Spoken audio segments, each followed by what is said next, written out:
Assalamualaikum warahmatullahi wabarakatuh. Hello grade 5, welcome back again to science lesson. How are you today? I'm hoping that you are always happy at home. Nah teman-teman, ketemu lagi dengan Miss Kuti. Hari ini kita akan mereview tentang plant system atau sistem pada tumbuhan. Masih ingat bukan? Kemarin kita sudah belajar tentang plant system. Apakah kalian sudah siap untuk belajar hari ini? Sebelum kita mulai, silahkan siapkan dulu workbook kalian. Karena saat video ini diputar, teman-teman harus mengerjakan workbook. Jadi siapkan sekarang juga ya. Jika kalian sudah siap, mari kita mulai. Before we continue our lesson, let's pray together by saying basmalah and doa before studying. Bismillahirrahmanirrahim. Rabbi zidni ilma warzuqni fahma waj'alni minas sholihin. Amin. Seperti yang tadi sudah Miss katakan, for the first 15 minutes, please finish your workbook pages 110 and 111. Jadi, untuk 15 menit pertama, teman-teman selesaikan terlebih dahulu workbook di halaman 110 dan 111. Saat mengerjakan workbook, kalian bisa menghentikan videonya atau diklik pause. Dan when you're finished, please send the picture of your workbook to Miss Kuti. Then continue the video. Setelah kalian selesai mengerjakan workbook, silakan langsung kirimkan kepada Miss Kuti.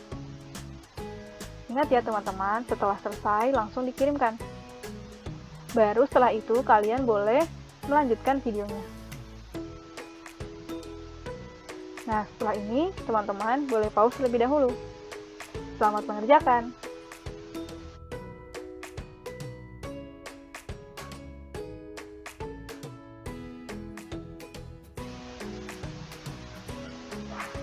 Nah, teman-teman, bagaimana latihannya? Semoga kalian bisa ya mengerjakannya dengan baik. Nah, sekarang mari kita bahas satu persatu dari soal tersebut.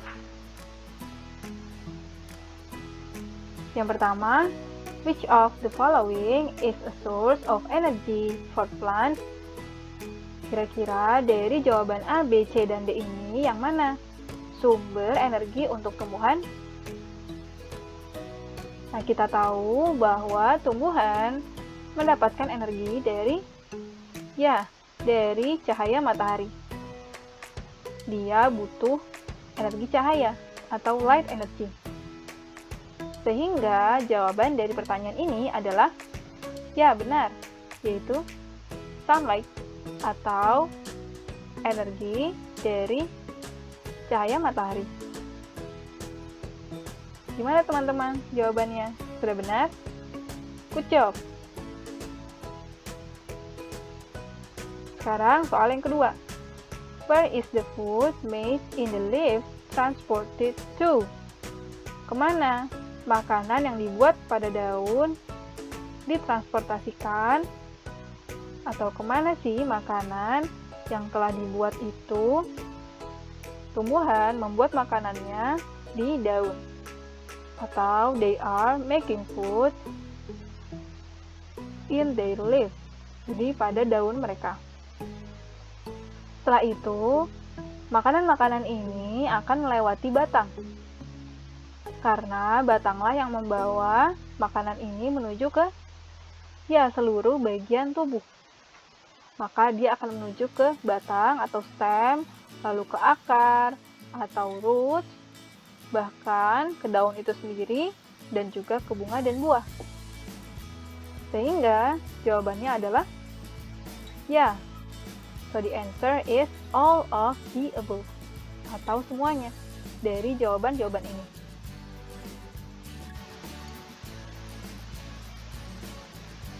Sekarang kita ke pertanyaan ketiga. Which of the following refers to the male part of a flower? Jadi bagian bunga yang mana yang menunjukkan alat kelamin jantan?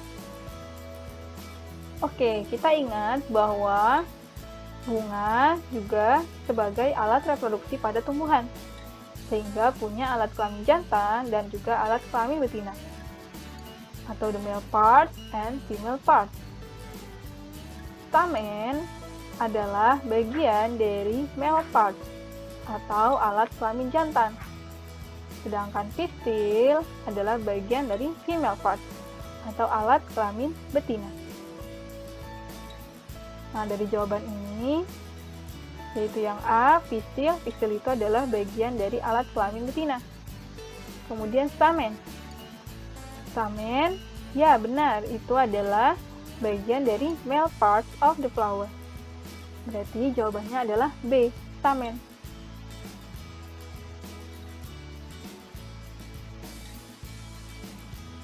Bagaimana teman-teman? Apakah dapat dimengerti tadi penjelasannya?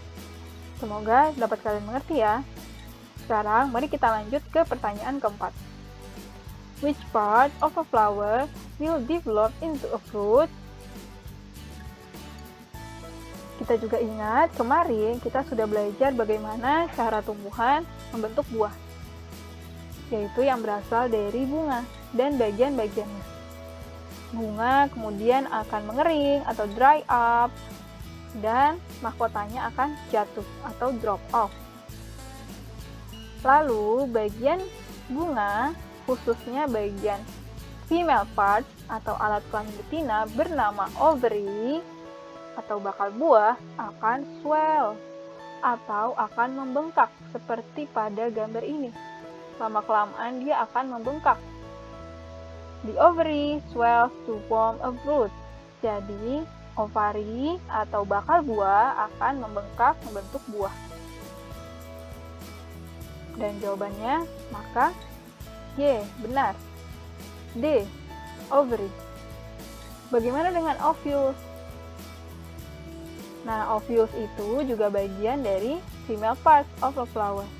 Tapi bagian ovus ini akan membentuk biji atau seed. Jadi jangan tertukar ya teman-teman. Sekarang pertanyaan kelima. This flowchart shows how some plants can be classified. Jadi bagian ini menunjukkan bagaimana tumbuhan dapat dikelompokkan. Di sini ada 3 tumbuhan. Plant Q, R, and S. Nah, di sini ada beberapa pertanyaan. Pertanyaan pertama, does it produce fruit? Apakah dia menghasilkan buah? Ternyata, untuk tanaman Q itu tidak. Dia jawabannya no, tidak. Sedangkan, ketika diberikan pertanyaan P, tumbuhan R jawabannya tidak. Dan tumbuhan S jawabannya iya. Nah, di sini kita diminta untuk which letter represents a fern. Jadi, huruf yang mana yang menunjukkan tumbuhan paku? Fern itu adalah tumbuhan paku, seperti pada gambar ini. Kita ingat bahwa moss and fern atau lumut dan paku tidak menghasilkan buah. They doesn't produce fruits. Sehingga, yang menggambarkan tumbuhan paku adalah huruf Q, atau jawabannya adalah A. Sampai di sini, semoga dapat dipahami ya teman-teman. Nah, kita lanjutkan pertanyaan yang masih ada hubungannya dengan bagian tadi. If R represents an angsana tree, jika tumbuhan R menggambarkan pohon angsana, while S represents a papaya, sedangkan S itu menggambarkan tumbuhan pepaya, which of the following could be B? Nah, lalu pertanyaan P itu harusnya pertanyaan apa? Nah, kita kembali lagi pada bagian yang tadi. Tadi ada 3 tumbuhan, yaitu Q, R, and S. Pada pertanyaan ini diberitahu bahwa tumbuhan R adalah angsana tree atau pohon angsana, dan S adalah pohon pepaya. Kita diminta untuk mencari tahu pertanyaan P ini. Pertanyaan P ini jawabannya tidak untuk pohon angsana dan jawabannya iya untuk tumbuhan pepaya. Dan kita tahu sebelumnya bahwa kedua tumbuhan R dan S itu menghasilkan buah atau producing fruit. Pepaya dapat kita makan, sedangkan buah dari pohon angsana tidak dapat kita makan. Sehingga dari pertanyaan ini, manakah pertanyaan yang tepat? Ya, are its fruits edible? Apakah buah-buahan dari tumbuhan itu dapat dimakan? Sehingga nanti S atau pepaya jawabannya iya dan angsana jawabannya tidak. Maka jawaban dari pertanyaan ini adalah yang A.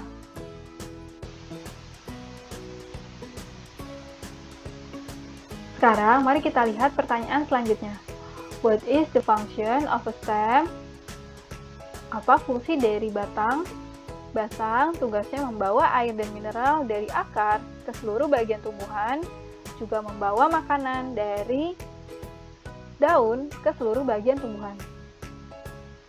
Kalau kita lihat jawaban A, to take in water and minerals from the soil, untuk mengambil air dan mineral dari tanah. Apakah itu tugas batang? No, itu adalah tugas dari akar atau roots. Yang B, to hold up the plant, atau untuk menegakkan tumbuhan. Ya benar, itu adalah tugas batang. Yang ketiga, to move water and food to other parts of the plant, untuk memindahkan air dan makanan ke bagian tumbuhan yang lain. Ya benar. Sehingga kedua jawaban B dan C itu jawabannya benar. Maka kita pilih yang D, both B and C. Itulah untuk pertanyaan nomor 7. Sekarang mari kita lihat pertanyaan nomor 8. Which part of the plant make up the shoot system? Bagian tumbuhan yang mana yang membentuk shoot system? Kita ingat bahwa shoot system adalah bagian tumbuhan yang berada di atas tanah. Sehingga terdiri dari yang pertama ada stem atau batang, kemudian ada leaf atau daun, lalu ada flowers atau bunga, dan juga ada fruits atau buah-buahan. Maka setiap jawaban yang ada akarnya pasti salah, karena akar termasuk ke dalam sistem sendiri, yaitu root system. Maka jawaban A, B, dan C itu pasti salah. Sehingga jawaban yang tepat adalah yang D, yaitu stem, leaf, flowers, and fruit.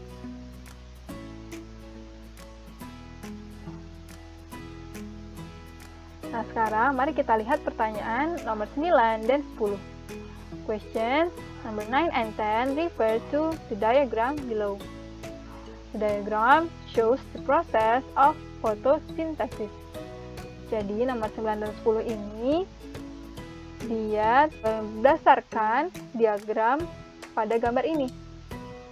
Dan ini menggambarkan proses dari fotosintesis. Di sini ada 3 huruf. Ada X, ada Y, ada Z. Pertanyaan nomor 9. If Y is sunlight, what does X represent? Jika Y ini adalah menggambarkan cahaya matahari, maka X itu menggambarkan apa? Kita ingat pada proses fotosintesis membutuhkan 3 hal, yaitu sunlight atau energi dari cahaya matahari, kemudian ada karbon dioxide yang masuk melalui lubang stomata atau tiny holes di bawah daun, dan yang ketiga adalah water atau air yang masuk melalui akar lalu bergerak menuju ke daun. Karena bagian X ini menunjukkan stomata atau tiny holes atau lubang kecil, maka ia adalah tempat masuknya gas, yaitu gas karbon dioksida. So, the answer is D, yaitu carbon dioxide. Lalu bagaimana dengan nomor 10? What does Z represent? Lalu, Z itu menggambarkan apa? Nah, Z kita lihat ini menunjukkan bagian akar dan ada di dalam tanah. Maka, dalam proses fotosintesis, tadi kita tahu membutuhkan air. Air masuk melalui akar. Sehingga Z akan menggambarkan perjalanan air menuju ke daun. So, the answer is A, atau water.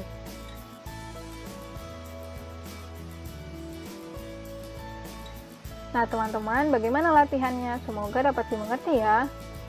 As you've learned about fruits and how we can classify fruit, karena teman-teman juga sudah belajar tentang buah dan bagaimana kita mengelompokkan buah, please describe one fruit that you have in your home. Jadi, deskripsikan sebuah buah yang kamu miliki di rumah. Describe the name, color, the parts of the fruit. Apakah dia one-seeded or multi-seeded, fleshy or dry, and also edible or inedible for people. Then, you have to use English language to describe and don't forget to record them as a video. Usahakan untuk menggunakan bahasa Inggris dalam mendeskripsikan buah ini. Dan rekamlah dalam sebuah video. Videonya cukup berdurasi 1 menit ya teman-teman. If you have any difficulties, don't hesitate to ask. Jika ada kesulitan, jangan ragu untuk bertanya ya.